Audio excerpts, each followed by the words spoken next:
happened?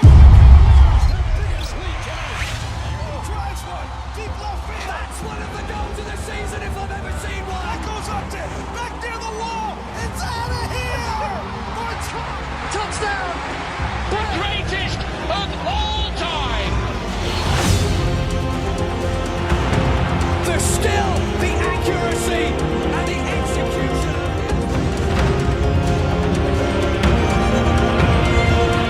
Etna is the letter I use to spell nutches, who live in small caves known as niches for hutches. These nutches have troubles, the biggest of which is the fact that each nutch wants the very best niches. Each nutch in a niche knows that some other nutch may want to move into his niche very much. So each nutch in a niche has to watch that small niche, or nutches who haven't got niches will snitch. Why won't the nutches share their niches? It's just a story, son. It's time for bed. I have tomorrow off. Do you want to play some one-on-one? Can we play a game where we're both on the same team?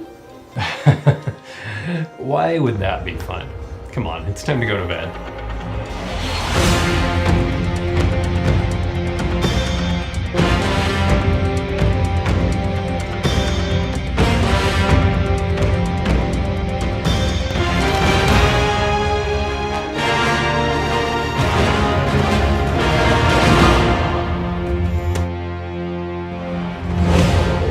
As a child, I often wondered why everything in life needed to be competitive to be fun.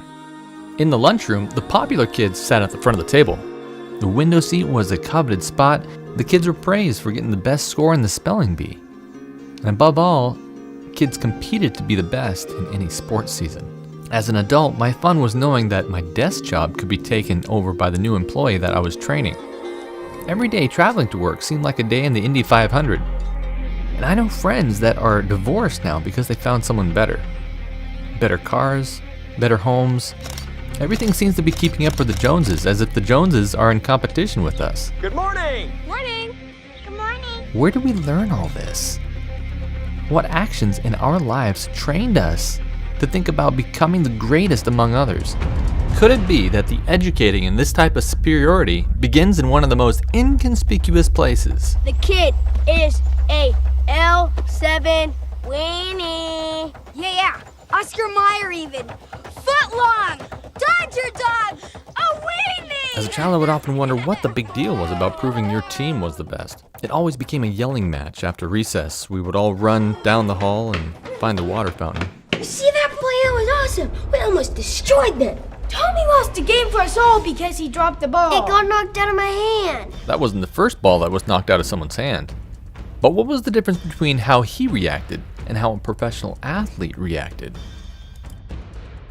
Sports psychologists Thomas Tuchel and William Brunn said, competition is a learned phenomenon. People are not born with the motive to win or be competitive.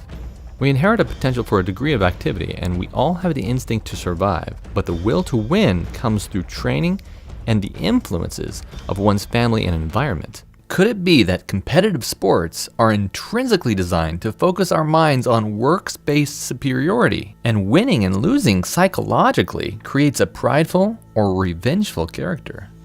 The Bible says that in heaven, little by little, Lucifer indulged in the desire for self-exaltation. Thine heart was lifted up because of thy beauty.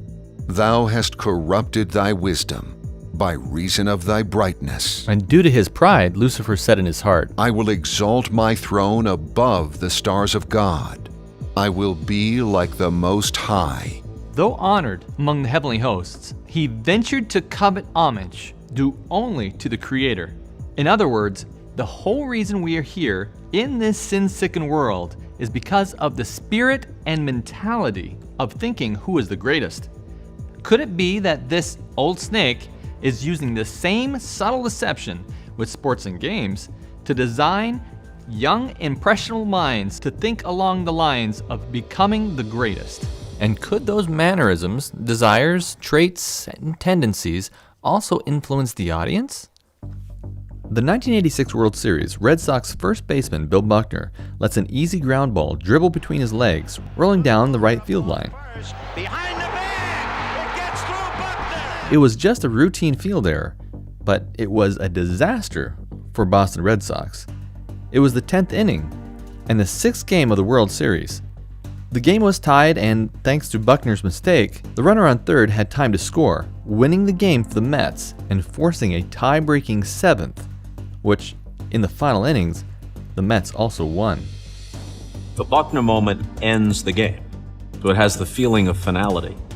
And Buckner gets not just a disproportionate amount of the blame, he gets all the blame. But Bill Buckner had no idea how this would impact him and his family. The next day, the media, they asked me, how are you going to deal with this the rest of your life?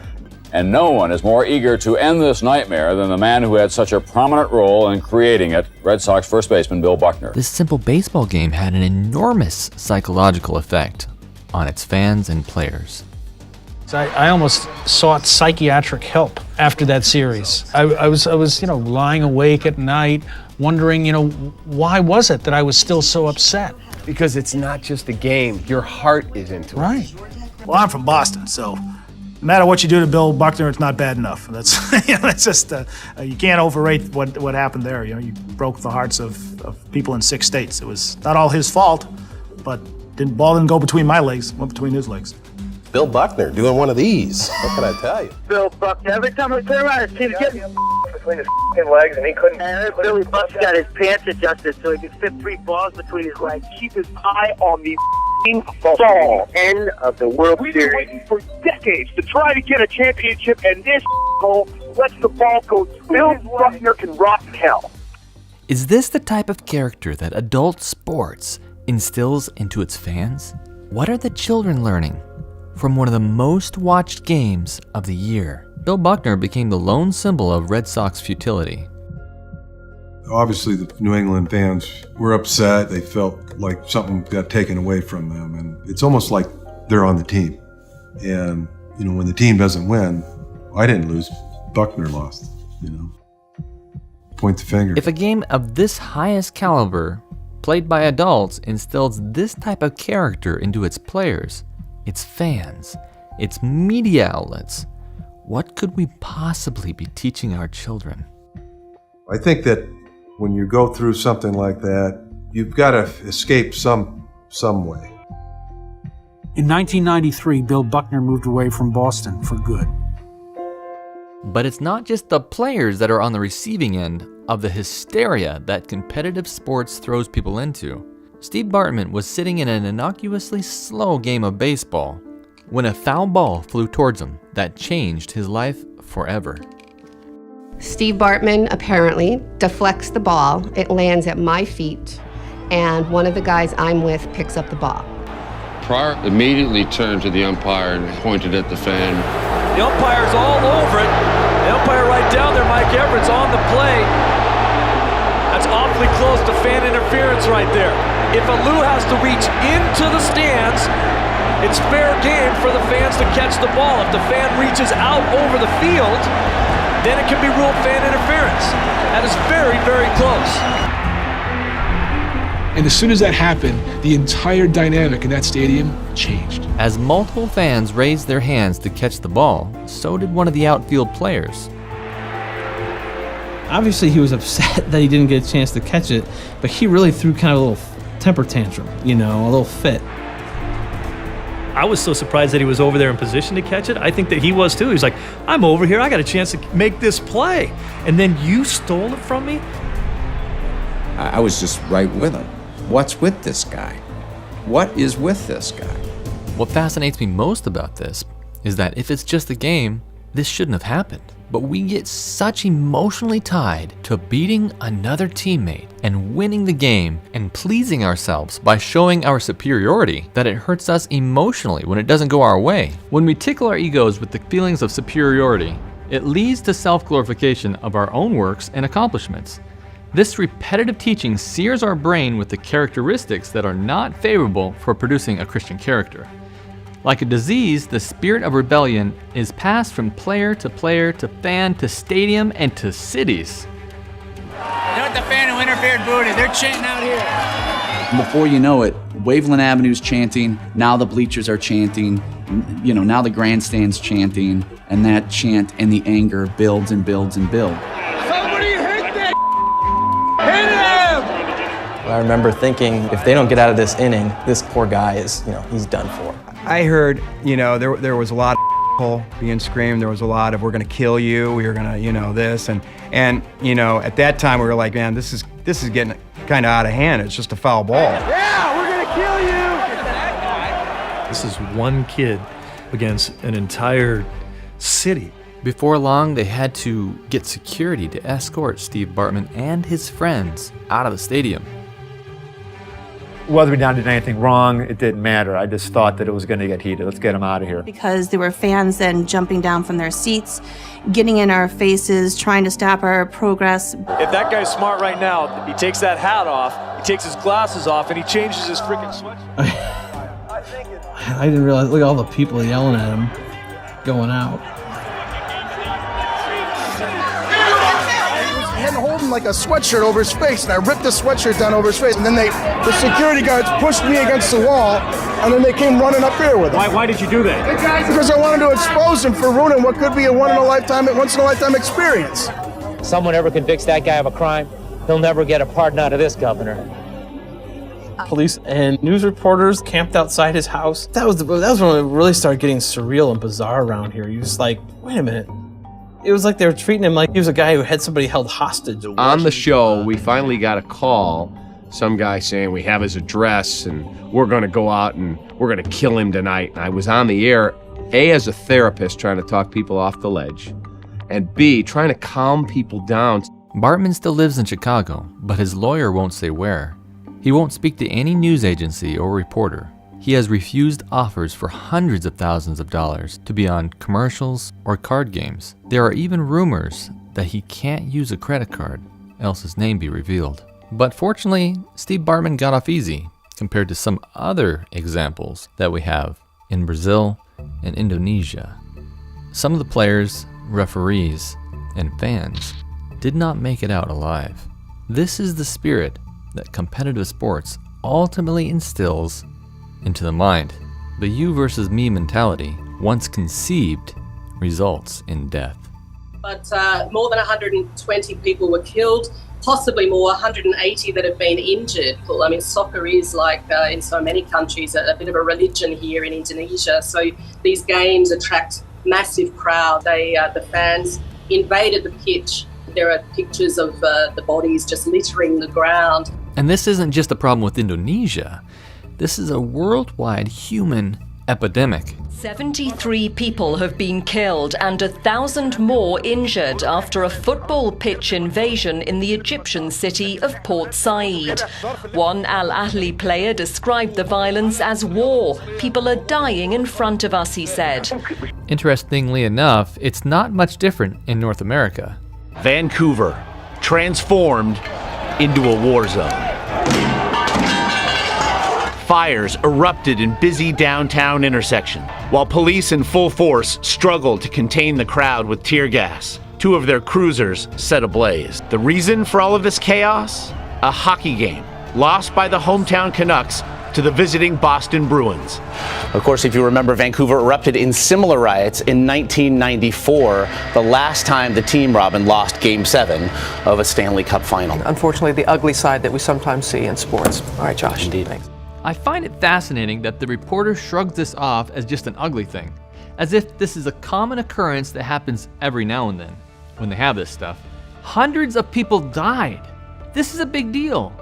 This is why James says, "Then desire, when it is conceived, gives birth to sin, and sin, when it is fully grown, brings forth death." The desire to be first is the exact opposite of what Christ's method imposes on our life. For a Christian, reading the Word of God should change every interaction with friends and family. The truth found in the Bible does not create the spirit of rivalry. It does not desire to be the greatest or the best in place of another person. True godly love is not selfish. It can't be challenged, nor can it be derived from human praise. The Christian heart that has received God will overflow with the love for God and all of those who Christ selflessly died. Self never struggles to be seen or recognized. Although the human mind has tendencies to be selfish due to sin, competition is a learned behavior that has to be cultivated. What's not learned is worship of someone greater than yourself, however you determine what that greatness is. That type of worship is not according to the Word of God and is condemned by the Lord Himself. But you don't need to fall down in front of someone to worship them. Worship comes in many forms, such as putting anything above God Himself. And if the people can be the gods of this religion, what is the church? NASCAR and religion have always been intertwined. The races are on Sunday. They start just after church lets out. The track becomes in many ways a religious experience itself. People have seats where their family is always, so it's kind of like the pew in church. The South, we didn't have Major League Baseball. We didn't have the Yankees or the Dodgers. We didn't have the Green Bay Packers.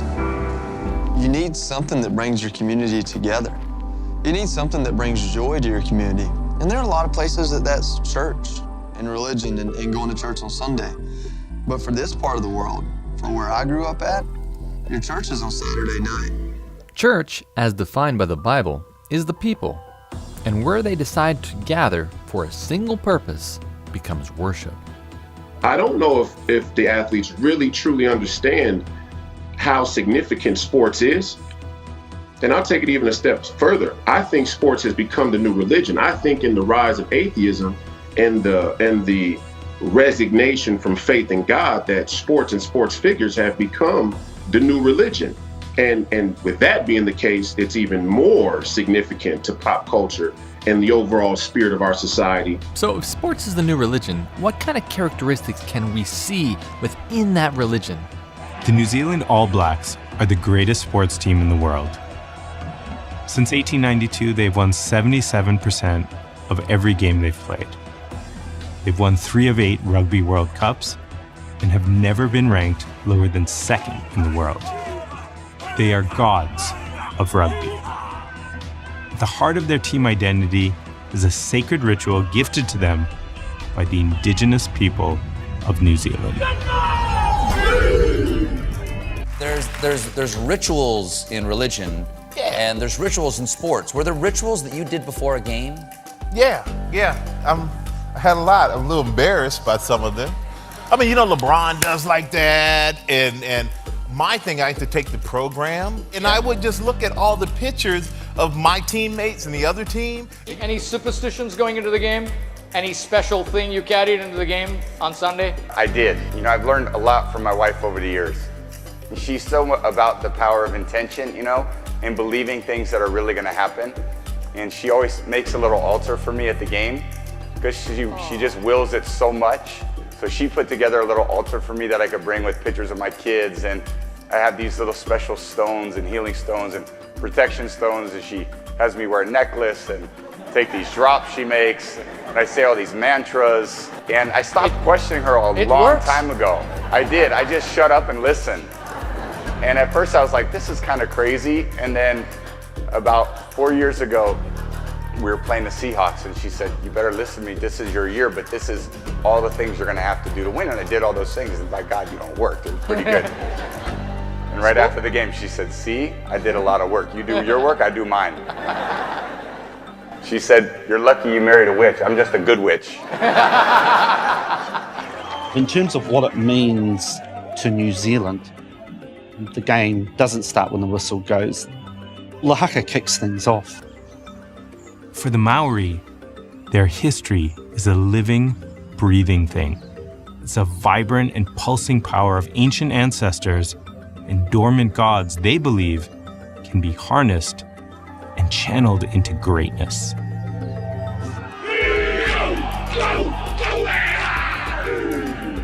It would be very strange for an All Black team to not perform a haka. You'd almost be thinking, am I watching rugby or another sport? It's a pre-match ritual. It's about getting the mindset right. It's about knowing that we are about to do battle and they will put their best foot forward when it comes to combating their opponent. A haka needs to be felt. You need to be inside, looking out and expressing and letting it go. Your body is just a vehicle for this magic thing called haka. Derived from an indigenous tribe, this sacred ritual is a characteristic that enables these self-proclaimed gods to magically become the greatest. And all is performed in their church, surrounded by their members. But what if there was a sport that went beyond this and actually gave you special powers?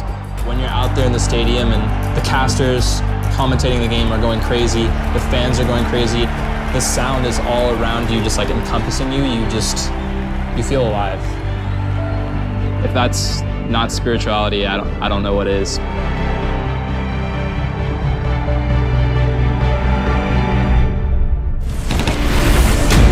Esports in many ways look like religion. They have ritual, they have myth, they have miracles, they have redemption, ecstasy, agony, heaven and hell, fallen heroes, etc. All the things we see in religion.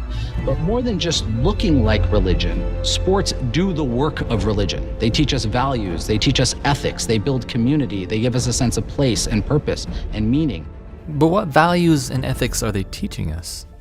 It started with trying to beat the guy sitting next to you, and then you try to beat the guy across the street, and a little bit later you're trying to be the best in the world.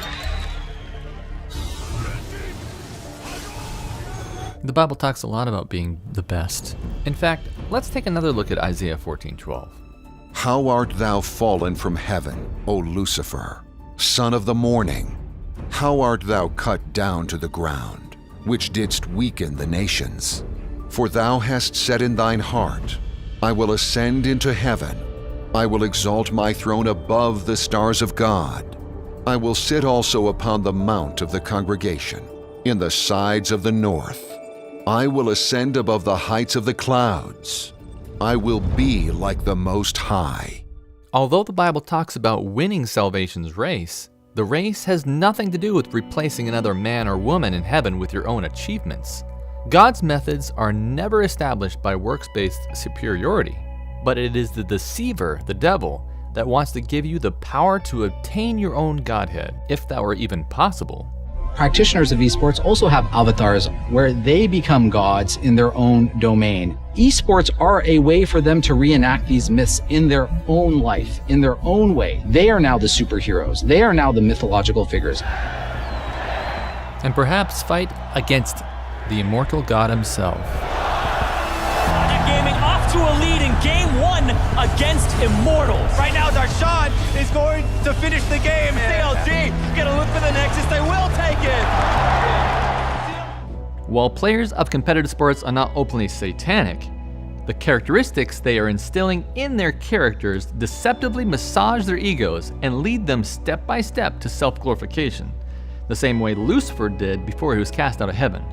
While in present day, many that espouse an openly satanic worldview will tell you that it's nothing like the Hollywood caricature. The primary characteristics found in Satanism is actually how most people live most of the time. Anton LaVey, a Satanist who wrote the Satanic Bible, understood this concept and revealed one of the most essential parts of Satanism is climbing the ladder to superiority. As a Satanist, knowing this, realizing what his human potential is, eventually, and here is one of the essential points of Satanism, attain his own Godhead in accordance with his own potential. Therefore, each man, each woman is a god or gods in Satanism. Jesus taught in Luke 14:7-11. When you are invited by anyone to a wedding feast, do not sit down in the best place, lest one more honorable than you be invited by him. And he who invited you and him come and say to you, give place to this man, and then you begin with shame to take the lowest place. But when you are invited, go and sit down in the lowest place, so that when he who invited you comes, he may say to you, friend, go up higher. Then you will have glory in the presence of those who sit at the table with you. For whoever exalts himself will be humbled, and he who humbles himself will be exalted. I distinctly remember reading about children in other countries that had never experienced competitive sports. For instance, in the Israeli kibbutz tribe, the children would spontaneously arrange to divide their prizes equally among the members when a contest was won. The Mexicans tribe regarded the envy and competitiveness of sports as a minor crime, and the Tengu create entertaining games in which the object is to come to an exact draw. The most interesting one of all was the Ubuntu tribe. One day, a Western anthropologist went to Africa to study the social behavior of an indigenous tribe. He proposed a game to the children, and they willingly agreed to be part of it. He put a basket filled with fruits underneath a tree and made the children stand 100 meters away. Then he announced that whoever could reach the basket first would win the whole basket and could eat all the fruits by him or herself. He lined them all up, raised his hand to give the start signal. Ready, set, go. Astonishingly, at go, the children took each other's hands and started running together. They all reached the basket at the same time. Then they sat down in a big circle and enjoyed the fruit together, laughing and smiling the whole time. The anthropologist could not believe what he saw, and so he asked them why they had waited for each other, as one could have taken all the basket for him or herself. The children shook their heads and replied, Ubuntu. How can one of us be happy if all the rest of us are sad? The children understood better than any other Western culture, how can someone win if winning means that someone loses? The goal on Earth is to help others, not to become the best. Ironically, tribalism that existed in competitive sports did not exist in some of the most disconnected tribes. Which culture would you rather grow up in? One that has been taught to cooperate instead of compete, or Charlie Sheen's life of winning? Winning in what sense? Just winning, just being happy. Because some would just say winning. that you're defeated now. They can say that, but what kind of car are they driving? What kind of girls are in their home? I said girls. I'm gonna live my life the way I want. I'm gonna win inside of every moment, and they can just find the most comfortable chair in their small house and sit back and enjoy the show. Charlie Sheen understood the exact character behind a competitive lifestyle. His goal was to always one-up someone else, to be the best in the room, and to be number one. This is the educating that competitive sports does for real life. Competition is how most atheists guess the universe is built. Charles Darwin explains that in his book, The Origin of Species. According to him, there was a natural selection that occurred because some species competed with another species and won. And as a result, others had to die. This is called survival of the fittest, and it's how most atheists try to prove that competition is just a normal form of life.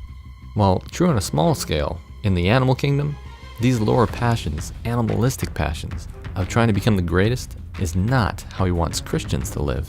As I grew into my high school years, I began to attend my friends' basketball games. I was friends with some of the cheerleaders at a local high school whom were playing the rival team that night. I learned that cheerleading wasn't what it showed in the movies. Their actual job was to distract the young high school boys by standing at the team's goal and trying to get the attention of the other team members by using their bodies. Teaching young underage women how to move their bodies to get the attention of other men, that's not called being a coach, that's called being a groomer. And is probably the reason why so many coaches in the cheerleading field wind up in prison. A new USA Today investigation uncovers nearly 180 individuals affiliated with cheerleading who have faced charges involving misconduct with minors but weren't actually banned by the sport. Much of the arrest of a Central Coast cheerleading coach. Police arrested Tahiti last week. Was a volunteer coach with the Monterey High cheerleading squad. Brandon cheerleading coach remains in jail a day after he was arrested for the arrest of a cheerleading coach on charges of child molestation. While he worked as a cheerleading coach of a former cheerleading coach. Cheerleading coach arrested. Coach cheerleading in South Daytona. A cheer coach under arrest tonight. That bombshell arrest of cheer star Jerry Harris. 2 Corinthians 3:18 says, "But we all, with open face, beholding as in a glass the glory of the Lord, are changed into the same image from glory to glory, even as by the Spirit of the Lord." We are made to look daily upon God and worship Him, thereby being changed from glory to glory into His character. But in today's world, it seems that religion is being replaced by a weekly devotion to every uncouth and hateful thing.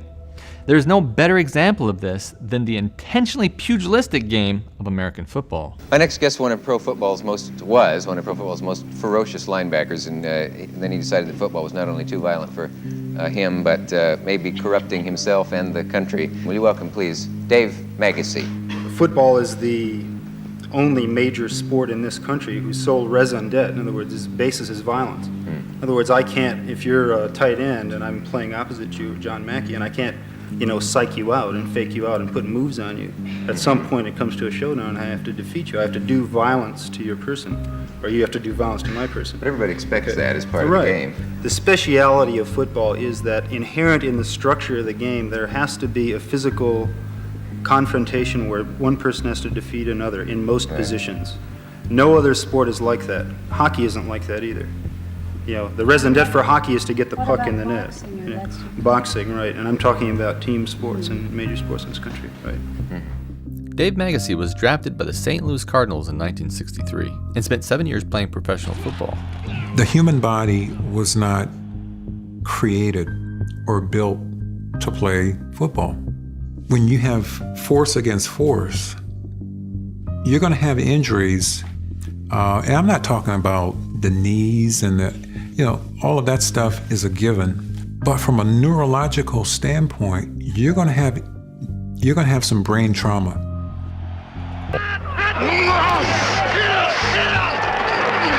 They love that hard-hitting,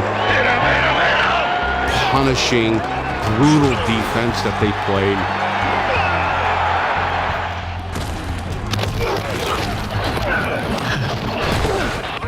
And to think, this is what people enjoy watching.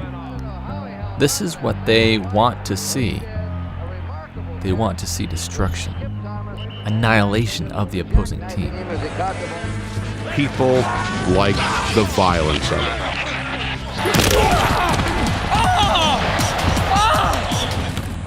And it became part of the popular jargon. He knocked him silly, knocked him to the moon. There's no question the NFL marketed that violence. That's what we love about the game. The NFL's own highly crafted film productions celebrated the violence and the spectacle. Dave Magacy reveals in his books that most players didn't want to go to play the game. They were doing it because it was their job. Some players hated it. He wrote in his book, "We were really fired up and felt we were going to annihilate them. I particularly didn't want to see their faces, because the more anonymous they were, the better it was for me. And I'm sure most of the other ball players felt the same way. They were the faceless enemy we had to meet." After winning the Super Bowl, George Leonard said, "Tom Landry is still aware of his mask of fear, even after winning the Super Bowl. The problem is this, even after you've just won the Super Bowl, especially after you've just won the Super Bowl, there's always next year. If winning isn't everything, it's the only thing. Then the only thing is nothing, emptiness, a nightmare of life without ultimate meaning."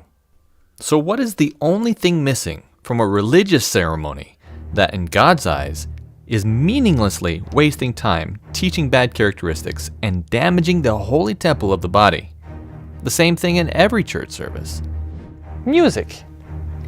If you had to choose one of the most watched television programs with simultaneous eyeballs watching it, you'd have to pick the Super Bowl. It's pretty much near the top. No other program garnishes the viewership like this highly anticipated night. Roughly 100 million enthusiastic viewers tune in, many of them with a super heightened state of emotion. It's one of the reasons why each 30-second Super Bowl commercial sells for a whopping $5+ million. Just before Madonna's Super Bowl performance, the pop megastar explains to Anderson Cooper exactly what the halftime show is. Are you nervous about doing the Super Bowl? Oh my God, I'm so nervous. You have no idea. I am. Really? Yes. Yeah. I mean, first of all, it's the Super Bowl. I mean, the Super Bowl is kind of like the Holy of Holies in America, right? So, like, here I am. I'm gonna come into the halfway between the church experience, and I'm gonna have to deliver a sermon. Madonna kicked off her performance with none other than an overtly occult ceremony. being brought on a stage as a Roman high priestess or some sort of goddess. Her decor has elements of ancient Egypt, Sumeria, and even Babylon, and it resembles the Sumerian-Babylonian goddess Ishtar. Ishtar was a powerful and assertive goddess whose areas of control and influence included warfare, love, sexuality, prosperity, fertility, and prostitution.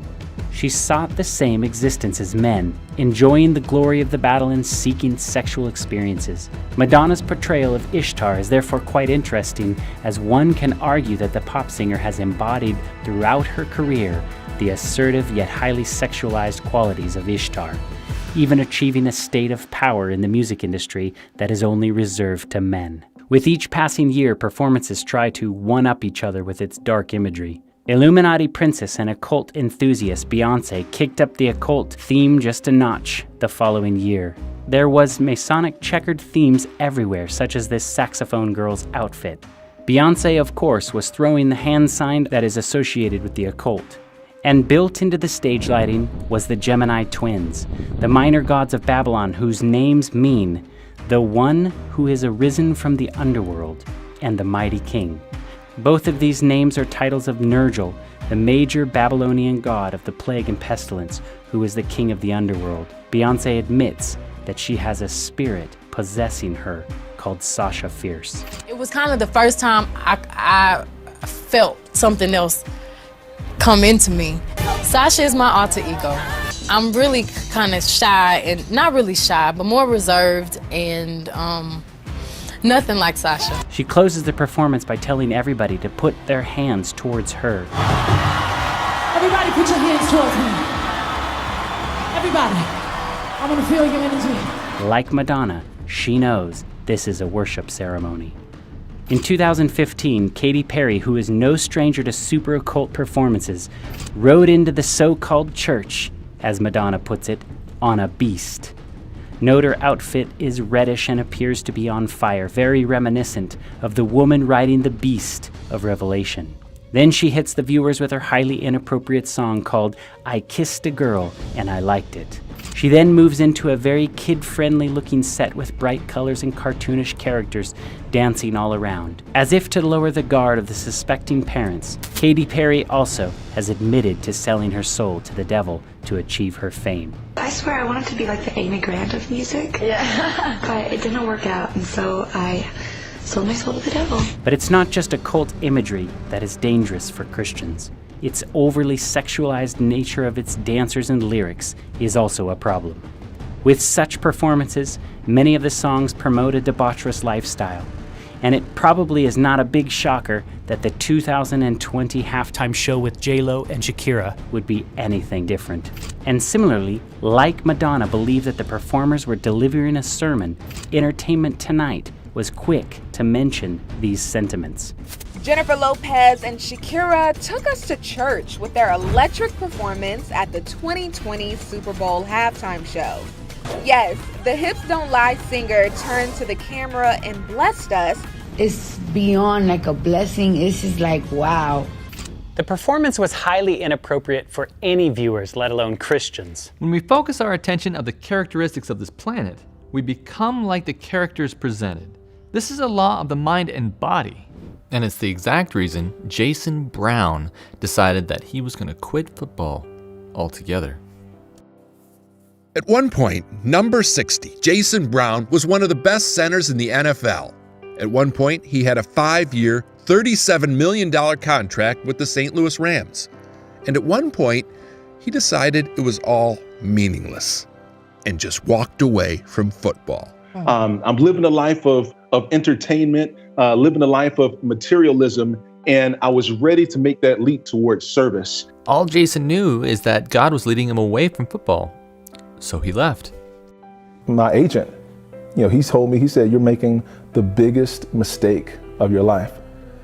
And I looked right back at him, I said, no, I am not. I asked Jesus, with all of the gifts, the talents, the resources, all of those blessings that you've given me, what can I do more so than anything else to be a blessing to our neighbors? And Jesus said, I want you to feed my people. Well, clearly you trust God because you've never done a day of farming in your life. So, this is a calling, but the tools needed for it you didn't have. I knew nothing about farming. And so the leap of faith is saying, all right, God, I'm going to walk in faith and not by sight. Everything that you've told me to do, even though I have no clue how it's going to be accomplished, I'm going to keep walking in faith every single day. And God, there is no failure. And so I said, all right, God, I'm taking this leap of faith, but I got to place my trust in you that this is the most epic trust fall ever in the world. And you got to trust that he's not going to let you down. And guess what? He's not. That's how awesome and loving he is. He says he has never felt more successful. Not in man's standards, but in God's eyes. But when I think about a life of greatness, I think about a life of service. Jason left all he had, millions of dollars, to follow Christ and the character he wanted to give him. People talk about their faith, and then there are people who live their faith. And he prayed to God, and he said, God spoke to him, and you hear, feed my people. Some people might just go out and donate to an organization. Wow. No, he literally is feeding the people. Jesus, the lowly, humble, meek Jesus, gave his harshest scolding to his closest friends when they fought against one another as they tried to become the greatest in his kingdom. Matthew 18:1-5 says, At the same time came the disciples unto Jesus, saying, Who is the greatest in the kingdom of heaven? And Jesus called a little child unto him, and set him in the midst of them, and said, Verily I say unto you, except ye be converted, and become as little children, ye shall not enter into the kingdom of heaven. Whosoever therefore shall humble himself as this little child, the same is the greatest in the kingdom of heaven. And whoso shall receive one such little child in my name, receiveth me. Jesus knew the essence of pure character was to do away with a competitive lifestyle. However, that doesn't mean we put away all games. The simplest way to continue playing your favorite game is to rotate one player from each team every time a goal is made.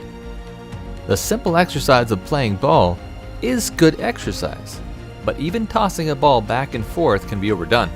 We must give some of our leisure hours to our children to associate with them in that which amuses them. By this, we will win their confidence and cultivate their friendship. You know what?